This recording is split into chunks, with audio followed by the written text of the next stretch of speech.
சாயிராம். என் அன்பு பிரியமே, உன் வாழ்க்கைக்கு எப்பொழுதுமே எல்லையை வைத்துக்கொண்டு வாழப் பழகு. அந்த எல்லைக்குள்ளேயே நீ உன் வாழ்க்கையை முடுக்கி விடாதே, முடக்கி விடாதே. வாழ்க்கை என்பது நீ நினைத்தது போல், நினைப்பதைப் போல் இருப்பதில்லைதான். ஆனால் நீ நினைத்த மாதிரி அந்த வாழ்க்கையை மாற்றியமைத்துக் கொள்ளலாமே. சோதனை காலத்தில் பொறுமையாக இரு. ஏனென்றால் மிக பிரகாசமாக சூரியன் கூட மங்கலாகிவிடும் மேகங்கள் மறைத்து கொள்ளும் பொழுது. சூரியனுக்கே இந்த நிலைமை வந்திருக்கும் பொழுது, வரும் பொழுது நீயும் நானும் எம்மாத்திரம் குழந்தையே? உன்னுடைய இலக்கை நீ அடைய வேண்டும் என்றால் முதலில் 2 செயல்களை செய்ய வேண்டும். முதலாவதாக முயற்சி செய்து கொண்டே இருக்க வேண்டும். இரண்டாவதாக அதற்கான பயிற்சியை செய்து கொண்டே இருக்க வேண்டும். தன்னம்பிக்கை மட்டும் மனதில் இருந்துவிட்டால் முடிக்க முடியாத, ஏன் நடக்கவே நடக்காது என்று நீ நினைத்த காரியத்தை கூட மிக சுலபமாக முடித்து விடலாம்.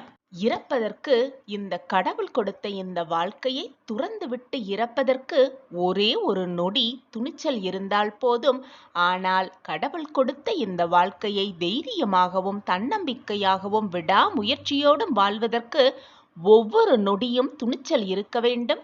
அப்பொழுதுதான் சாதிக்க முடியும், வெற்றியடைய முடியும், சுலபமாக வெற்றி கனியை பறிக்க முடியும்.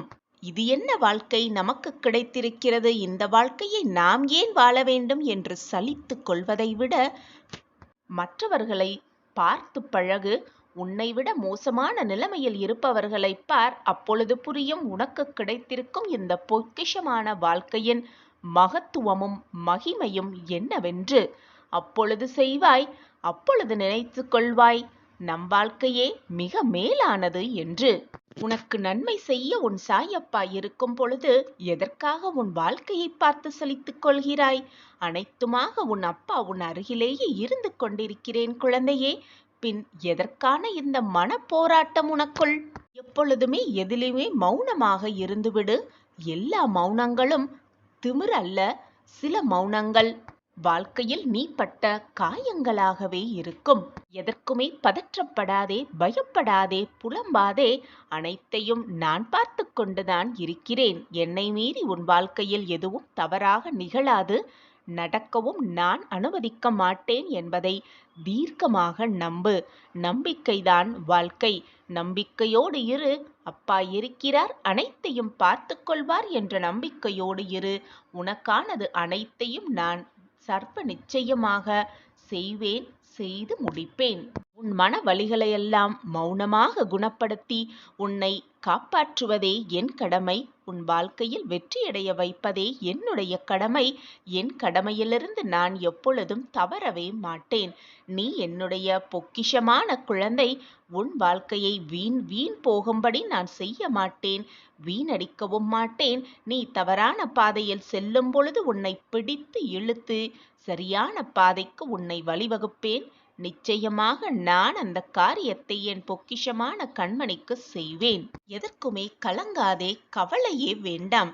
வெறுக்கும் கண்கள் உன்னை வேடிக்கை பார்க்கட்டும். தனித்து நின்றாலும், தனிமையாக நிற்பது போல உணர்ந்தாலும் தனித்துவத்தோடு நில். உலகமே உன்னை அண்ணாந்து பார்க்கும், திரும்பியும் பார்க்கும். உன்னுடைய எண்ணங்களும் நீ செய்யும் செயல்களும் அழகாக இருக்குமானால் உன்னுடைய உள்ளமும், ஏன் உன்னுடைய முகமும் கூட மிக பிரகாசமாகவும் மிக அழகாகவே இருக்கும்.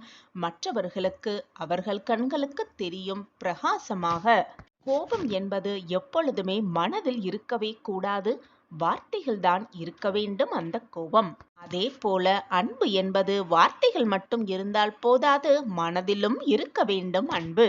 குத்தி கிழிக்கின்ற முள்ளாக இருந்தாலும் சரி, குத்தி குத்தி காட்டுகின்ற மனிதர்களாக இருந்தாலும் சரி, சட்டை செய்யாமல் அதை பார்த்து வருத்தப்படாமல் தூக்கி ஓரமாக வைத்துவிட்டு உன் வேலையை நீ செய்து கொண்டே இரு. உனக்கானது நிச்சயமாக உன்னை தேடி வரும். சர்வ நிச்சயமாக நான் அதை வரவைப்பேன். உனக்கு செய்யாமல் வேறு யாருக்கு செய்வேன் உன் சாயிநாதர்? பயப்படாதே குழந்தையே, நீ எந்த தவறும் செய்யவில்லை.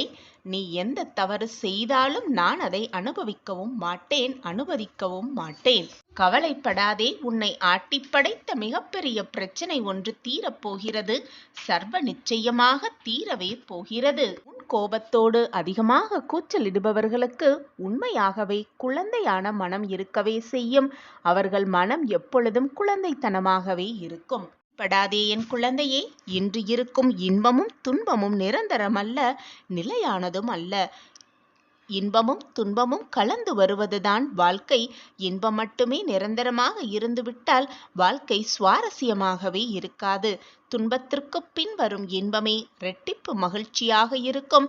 அந்த மகிழ்ச்சியை அனுபவித்து பார்த்தால்தான் தெரியும் அதனுடைய சுவை என்னவென்று, அதனுடைய சுவாரஸ்யம் என்னவென்று. எனவே என் குழந்தையே, துன்பம் வந்துவிட்டால் துவண்டு விடாமல், இன்பம் வந்துவிட்டால் தலைகணம் ஏறாமல், இரண்டையும் சரிசமமாக பார்த்து நடந்து கொள், பார்த்து பழகிக்கொள். அப்பொழுதுதான் சரிசமமாக நீ எடுத்துக்கொண்டேயானால் உன் வாழ்க்கையில் எது நடந்தாலும் நீ அமைதியாகவே இருக்கலாம். எதையும் வெளியில் காட்டிக்கொள்ளாமல் அமைதியாகவே இருக்கலாம். ஒன்றை நன்றாக புரிந்து கொள் என் கண்மணியே, நீ செய்யும் நன்மையும் தீமையும் எப்பொழுதுமே நிரந்தரமானவை. அது உன்னை தொடர்ந்து கொண்டேதான் இருக்கும். எந்த ஜென்மத்திலும் நீ செய்த பாவ புண்ணியப்படிதான் இப்பொழுது கஷ்டமும் வேதனையும் இன்பமும் துன்பமும் அனுபவித்துக் கொண்டிருக்கிறாய். இனியும் மற்றவர்களுக்கு எந்த தீங்கும் செய்ய வேண்டும் என்று நினைக்காதே. இனிவரும் காலத்தை சந்தோஷமாக காலப்பழத்தி பழகிக்கொள். மற்றவர்களுக்கு தீங்கு எண்ணாமல், மற்றவர்களுக்கு எந்த துரோகமும் நினைக்காமல், மற்றவர்களின் மனதை எந்த விதத்திலும் காயப்படுத்தாமல் அமைதியாக இரு. எது நடந்தாலும் சகித்து கொள்ள பழகிக்கொள். கோபத்தை விட்டுவிடு. அனைத்தையும் நான் பார்த்து கொள்கிறேன். எப்பொழுதும் புன்னகை நிரம்பிய முகத்துடனேயே இரு. உன் வாழ்க்கையில் மகிழ்ச்சி பொங்கிக் கொண்டே இருக்கும், வளர்ந்து கொண்டே இருக்கும். நீ அப்படி இருந்து பார். என்றாவது ஒரு நாள், இன்றல்ல நாளையல்ல, நிச்சயமாக என்றாவது ஒரு நாள் அதற்கான பலனை நீ முழுவதுமாக அனுபவிப்பாய். அப்பொழுது சொல்லுவாய், நீங்கள் சொன்படி நான் நடந்து கொண்டேன் சாயிநாதரே. இப்பொழுது எனக்கு புரிகிறது என் வாழ்க்கையில் நான் என்னென்ன மாற்றங்களை மாற்றிக்கொண்டேன், அதனால் என்னென்ன மாற்றங்கள் என் வாழ்க்கையில் நிகழ்ந்தது என்பதை நான் புரிந்து கொண்டேன், உணர்ந்து கொண்டேன். நன்றி சாயிநாதரே என்று என்னிடம் வந்து நன்றி சொல்லுவாய். அதை நான் பார்க்கத்தான் போகிறேன். நீ எந்த தவறும் செய்து விடவில்லை. நானும் உன்னை தவறு செய்யும்படி விடமாட்டேன். இது சர்வ நிச்சயமான உண்மை என் குழந்தையே. உன் வாழ்க்கையில் திடீர் திருப்பமும் அதிர்ஷ்டமும் மாற்றமும் வரப்போகிறது. நம்பிக்கையோடு இரு. எதிலும் எப்பொழுதும் அவசரப்படாதே, துவண்டு விடாதே. எப்பொழுதும் சோகமாக இருந்தாலோ, மனவேதனையாக இருந்தாலோ, மன துன்பமாக இருந்தாலோ சிரித்து கொண்டே இரு. உன்னுடைய புன்னகைக்காகவே நிச்சயமாக யாராவது ஒருவர் உன்னை தேடி வந்து உனக்கு உதவி செய்வர். உன் வாழ்க்கையை சந்தோஷப்படுத்துவர், உன் மனதை நிம்மதிப்படுத்துவர். எப்பொழுதும் புன்னகையோடே இரு. உன் வாழ்க்கை எப்பொழுதும் புன்னகையோடையே இருக்கும். நீ நினைத்தபடி, உன் எண்ணம் படி எல்லாமே நல்ல விதமாகவே நடக்கும். நிரந்தர நன்மையாகவே இருக்கும். நான் இருக்கிறேன், எதற்குமே கலங்காதே. உன் அப்பா சொல்கிறேன், என் வாக்கு என்றைக்கும் பொய்யாகாது குழந்தையே. உன்னுடைய கஷ்டத்தையும் உன் மன வேதனையையும் உன் மன பாரத்தையும் நிச்சயமாக நான் விலக்கி வைக்கிறேன். அதற்கு நீ கொஞ்சம் பொறுமையாக இருக்க வேண்டியது மிக மிக அவசியம். உனக்கு கொடுத்த வாக்கின்படி அந்த வாக்கை நிறைவேற்றுவதற்கு நான் என்னுடைய சமாதியிலும் கூட வேலை செய்து கொண்டுதான் இருக்கிறேன். உன் வாழ்வில் என் அற்புதம் தொடங்க நான் வழிவகை செய்து கொண்டுதான் இருக்கிறேன். இப்பொழுது உன் வாழ்க்கையில் நீ பட்டு கொண்டிருக்கும் கஷ்டத்தை கூடிய விரைவில் உன் வாழ்விலிருந்து விலக்கி வைத்து உனக்கான சந்தோஷத்தையும் நிம்மதியையும் உனக்கான அற்புதத்தையும் ஆனந்தத்தையும் உனக்கு கொடுக்கத்தான் போகிறேன். என்னுடைய இந்த வார்த்தை உன் செவிகளில் வந்து எப்பொழுது சேருதோ அந்த நிமிடத்திலிருந்து உனக்கான நல்லது உன்னை நோக்கி வந்துவிட்டது என்றுதான் அர்த்தம். இனி நடக்கப் போவது அனைத்துமே உனக்கு சுபமாகவே இருக்கும். நீ என்றென்றுமே என்னுடைய ஆசிர்வாதத்தோடு வளமாகவும் நலமாகவும் சந்தோஷமாகவும் வாழப்போகிறாய். அதற்கு உன் சாயப்பா நானே சாட்சி. தினமுமே நம்பிக்கையோடு என்னுடைய உதியை உன் நெற்றியில் இட்டுக்கொள். அது மட்டுமல்லாமல் என்னுடைய நாமத்தை வாயால சொல்லிக்கொண்டே இரு, மனதால் உச்சரித்து கொண்டே இரு. நீ தொட்டதெல்லாம் உனக்கு துலங்கும். நல்லது மட்டுமே உன் வாழ்வில் நடக்கும். அதுவும் நிரந்தர நன்மையாகவே இருக்கும். பெருந்தன்மை என்பது என்ன தெரியுமா? உன்னால் முடிந்ததை விட அதிகமாகவே மற்றவர்களுக்கு கொடுப்பதுதான் பெருந்தன்மை. பெருமை என்பது உனக்கு தேவையானதை விட மிக மிக குறைவாக எடுத்துக்கொள்வதுதான் பெருமை. உன்னோடு நான் இருக்கிறேன் குழந்தையே. இனி உன் கஷ்டங்கள் எல்லாம் உன்னை விட்டு விலகும் நேரம் நெருங்கிவிட்டது. வாழ்க்கையில் நீ அனுபவித்த வேதனை, துயரம், சோதனை மற்ற எந்த இக்கட்டான நிலையை வேறு யாராவது அனுபவித்துக் கொண்டிருந்தால் அவர்களுக்கு உன்னால் முடிந்த உதவிகளை செய்து கொண்டே இரு. எப்பொழுதுமே செய்து கொண்டே இரு. தர்மங்களில் தலையாயது உதவிதான். தேவைப்படுபவர்களுக்கு உதவுவது. அவர்களின் உதவியற்ற நிலைமையை பார்த்து ஏளனம் செய்யாதே, சந்தோஷப்பட்டும் கொள்ளாதே. யாரேனும் உனக்கு தீமையை செய்தாலும் அதற்கு பழிக்கு பழி வாங்க வேண்டும் என்று நினைக்காதே. அவர்களுக்கு நீ ஏதேனும் செய்யும்படி காலம் பணிந்தால் உன்னால் இயன்ற நன்மையை செய். அது உன் வாழ்க்கைக்கு ரொம்பவே நல்லது. வருவது வரட்டும். உறுதியாக எப்போதும் நிதானத்துடனும் நம்பிக்கையோடும் செயல்பட்டு பார். அப்போது நீ மிகுந்த பலனை நிச்சயமாக அடைவாய். நான் உன்னோடு இருக்கும்போது ஏன் அப்படி நடந்து விடுமோ, இப்படி நடந்து விட்டால் என்ன செய்வது என்று என் நேரமும் கவலைப்பட்டு கொண்டே இருக்கிறாய்?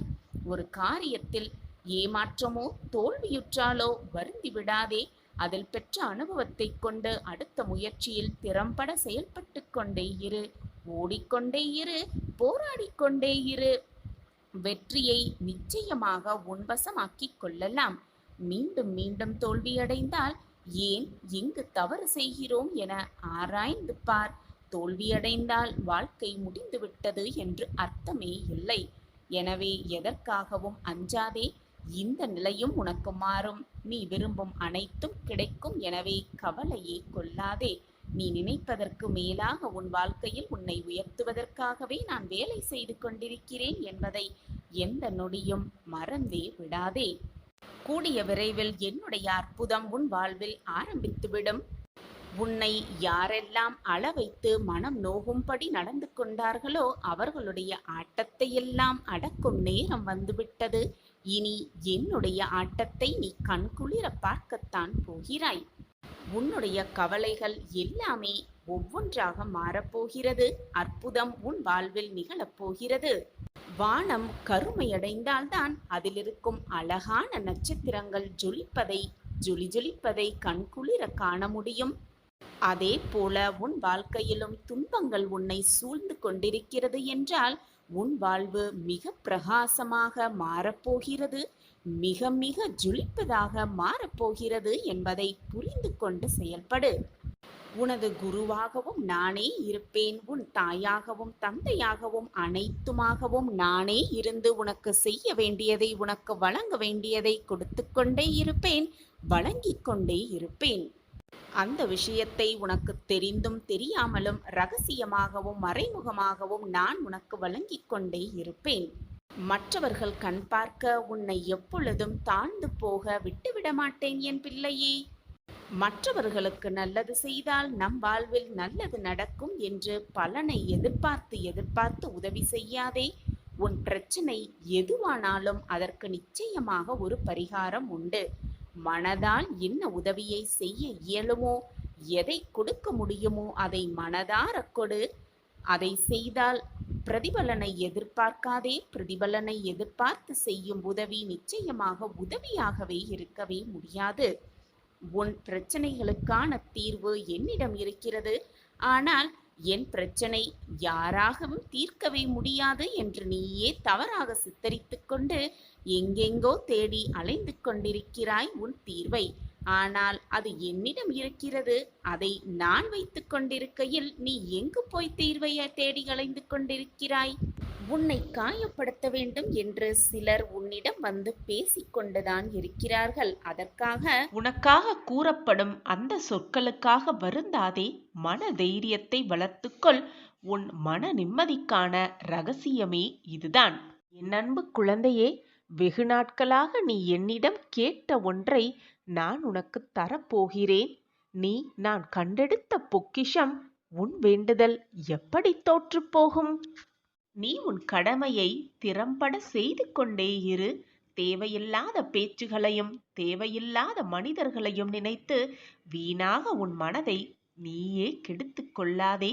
உன்னுடைய பலம் மிகுந்த அந்த ஆற்றலை வீணாக தேவையில்லாத சொற்களுக்கும் தேவையில்லாத மனிதர்களிடம் செலவழிக்க எண்ணாதே என் குழந்தையே.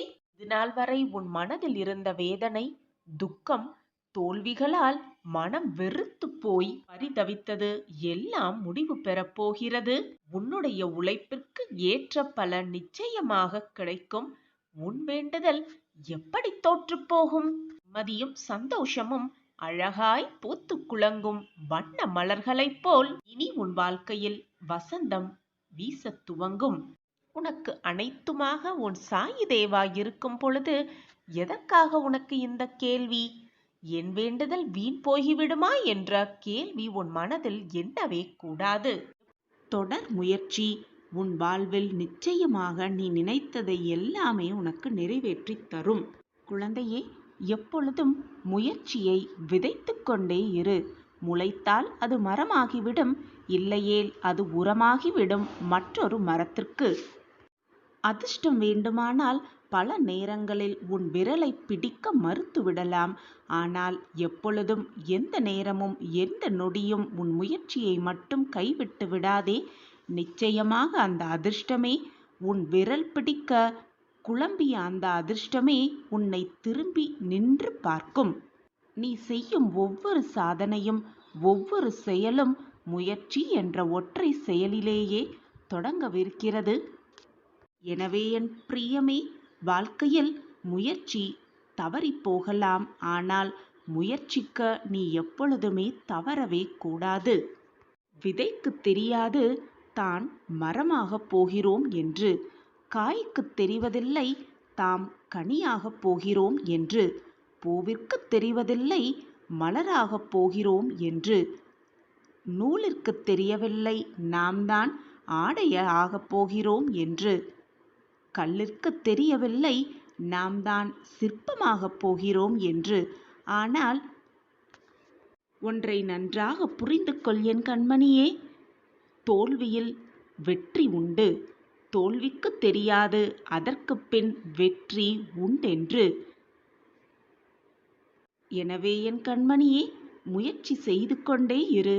அதற்கான பயிற்சியையும் செய்து கொண்டே இரு.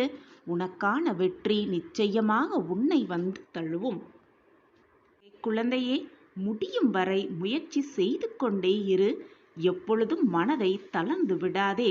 உன்னால் முடியும் வரை முயற்சி செய்து கொண்டு இரு நான் சொல்லவில்லை. நீ நினைத்ததை நீ முடிக்கும் வரை முயற்சி செய்து கொண்டே இரு. முடியாதது என்று உனக்கு எதுவுமே இல்லை குழந்தையே. நீ சாதிக்க பிறந்தவர்தானே. அதே போல எந்த நிலைமையிலும் நம்பிக்கையை மட்டும் இழந்தே விடாதே. நீ உன்னுடைய கடமைகளை செய்து கொண்டே இரு. உன்னுடைய எதிர்பார்ப்புகளை அதிகமாக குறைத்துக்கொள். உனக்கு தேவையானது நிச்சயமாக உன்னை வந்து சேர்ந்தே தீரும். வாழ்க்கையில் தோல்வி, அவமானம், துன்பங்கள் இவற்றையெல்லாம் நினைவில் வைத்துக் கொள்ள வேண்டுமே தவிர அந்த நினைவுகளையே எப்பொழுதும் மூழ்கி இருக்கக்கூடாது. எது நடந்தாலும் பயப்படாதே, கலங்காதே. உன் தடைகளையும் உனக்கு வரும் சறுக்கல்களையும் மாற்றி அமைக்கவே உன் சாயப்பா உன்னுள்ளேயே இருந்து கொண்டிருக்கும் பொழுது, உன் அருகிலேயே உன் சாயப்பா அனைத்தையும் பார்த்து கொண்டே இருக்கும் பொழுது, வீணாக பயமும் கலக்கமும் உன் மனதில் ஏன் வருகிறது என் பிள்ளையே? எப்பொழுதும் நம்பிக்கையோடு இரு. உன்மேல் நம்பிக்கையாக இரு. உன் வாழ்வில் மேல் நம்பிக்கையாக இரு. உன் சாயப்பா மேல் முழு நம்பிக்கையாக இரு. இந்த மொத்த உலகமும் முடியாது என்று சொல்லும் பொழுது, ஒருவேளை முடிந்தால் நன்றாக இருக்குமே என்று மெல்லியதாக உனக்குள் ஒரு குரல் கேட்கும். அதுதான் நம்பிக்கையின் குரல். அந்த குரலின் பேச்சை கேட்டு உன் பயணத்தை தொடரு. நிச்சயமாக நீ வாழ்வில் அனைத்தையும் முடித்து காட்டலாம். எவ்வளவு பெரிய மலையாக இருந்தாலும் ஒவ்வொரு அடியாக எடுத்து வைத்துக்கொண்டே இருந்தால் நிச்சயமாக உச்சியை அடைய முடியும். எனவே என் குழந்தையே, நகர்ந்து கொண்டே இரு. அடியை எடுத்து வைத்து கொண்டே இரு. முயற்சி செய்து கொண்டே இரு. போராடி கொண்டே இரு. மறந்தும் கூட ஒரு அடி திரும்பி எடுத்து வைக்கும் எண்ணத்தை கைவிட்டுவிடு. எதைத் தொடங்கினாலும் நம்பிக்கையோடு தொடங்க பழகு. நம்பிக்கை உள்ளவர்களால் மட்டுமே வெற்றி கனியை நிச்சயமாக ருசிக்க முடியும். எப்பொழுதும் நம்பிக்கையை கைவிட்டு விடாதே. நீ சுமக்கின்ற அந்த நம்பிக்கையை நீ எப்போதாவது கீழே விழும்பொழுது அந்த நம்பிக்கை உன்னை சுமக்க செய்யும். எனவே நம்பிக்கையோடு இரு, தைரியமாக இரு, முயற்சி செய்து கொண்டே இரு, விடாமுயற்சி செய்து கொண்டே இரு. நிச்சயமாக ஒரு நாள், இன்றல்ல என்றாவது ஒரு நாள் உன் வாழ்வு உன் வசமாகும்.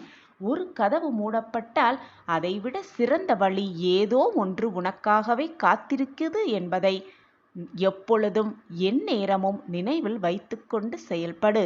முடியாது என்று சொல்லுவது மூட நம்பிக்கை குழந்தையே. முடியுமா என்று நீ கேட்பது உனக்குள் இருக்கும் அவநம்பிக்கையை காட்டும். முடியும் என்று சொல்வதே தன்னம்பிக்கை. எனவே என் குழந்தையே, எப்பொழுதும் முடியும் முடியும் என்று சொல்லிப்பார். முடிக்காததையும் உன்னால் முடிக்க முடியும். அந்த எண்ணங்களிலிருந்து, அந்த சொற்களிலிருந்து உன் எண்ணம்தான் வாழ்க்கையாகவே அமையும். எனவே நேர்மறை சிந்தனையோடு இரு. நல்ல நல்ல எண்ணங்களை உன் மனதில் வளர்த்துக்கொள். உன் எண்ணம் போல், உன் சொற்கள் போல், உன் செயல் போல் எல்லாமே உனக்கு நல்லதாகவே நடக்கும்.